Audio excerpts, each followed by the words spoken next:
অনেকে বিরূপ মন্তব্য করছে, কিন্তু অনেকে সন্তুষ্ট যেটা হওয়া উচিত। তাকে এটা আমরা স্বাভাবিক পদ্ধতিতে করতে হবে, এটা আপনি জোর করে কাউকে বলতে পারবেন আমার সঙ্গে ব্যবসা করেন। সে তার ব্যবসা খুব সীমাবদ্ধ হয়ে গেছে, সেখান থেকে বেরোতে পারছে না। আমরা যদি তার রাস্তাটা খুলে দিই, সেও খুশি, আমরা সে আমার উপর দিয়ে চলাফেরা করা মানে আমার অর্থনীতিতে একটা বিরাট গতি সঞ্চার হবে। তো সেই দিকে এই জন্য আপনাদেরকে এটা বললাম, এটা মাথার মধ্যে রাখা। কারণ আপনাদের সঙ্গে এই সব এলাকার যে রিজিওনাল অর্থনীতি যেটা বলছে, আঞ্চলিক অর্থনীতি, তাদের বন্ধু বান্ধব অনেক আছে আপনাদের কাছে। আপনারা যেরকম গুরুত্বপূর্ণ বাংলাদেশের জন্য, তারাও তাদের জন্য, তাদের দেশের জন্য গুরুত্বপূর্ণ।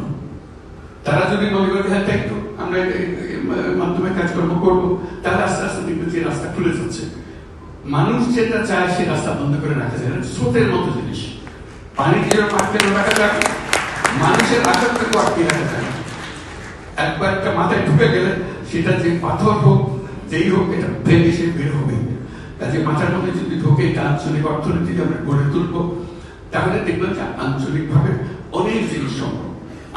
এখানে আন্তর্জাতিক ক্ষেত্রে যখন জাতিসংঘে আসি, বিভিন্ন দেশের লোকদের সঙ্গে, নেতৃবৃন্দের সঙ্গে দেখা হয়, তাদেরকে কথা বলি, তাদের কাছে সঙ্গে সঙ্গে এটা মনে হয় বড় প্রস্তাব।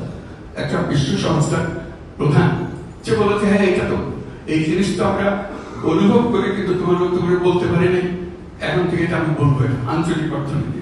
তাদের এই যে সীমাবদ্ধতা, দেশের অর্থনীতির যে সীমাবদ্ধতা, সেই সীমাবদ্ধতা থেকে আমরা বেরিয়ে যেতে পারবো। আমাদের মনটাও বড় হবে, ইন্টারাকশন হবে আশেপাশের দেশের সঙ্গে, এবং আমাদের অর্থনীতির প্রতি একটা বিরাট গতি সঞ্চার হবে। যে ম্যাপ, বাংলাদেশের ম্যাপ, বাংলাদেশ বলতে আমরা ওটাই বুঝি। আমি বারবার উল্লেখ করি যে বাংলাদেশ এটা তো ছোট বাংলাদেশ, আমাদের আসল বাংলাদেশ কোথায়, আমাদের পুরো সীমানাটা কোথায়? বিরাট বঙ্গোপসাগর কিন্তু আমাদের।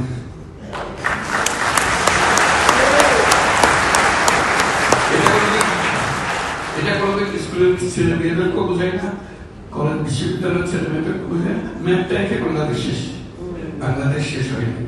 বাংলাদেশের মাত্র অর্ধেক দেখি, বাকি অর্ধেক সমুদ্র, বিশাল। এখন থেকে আমি বলছি যে বাংলাদেশ বলতে তোমরা সমুদ্র সহ বাংলাদেশ দেখাবো।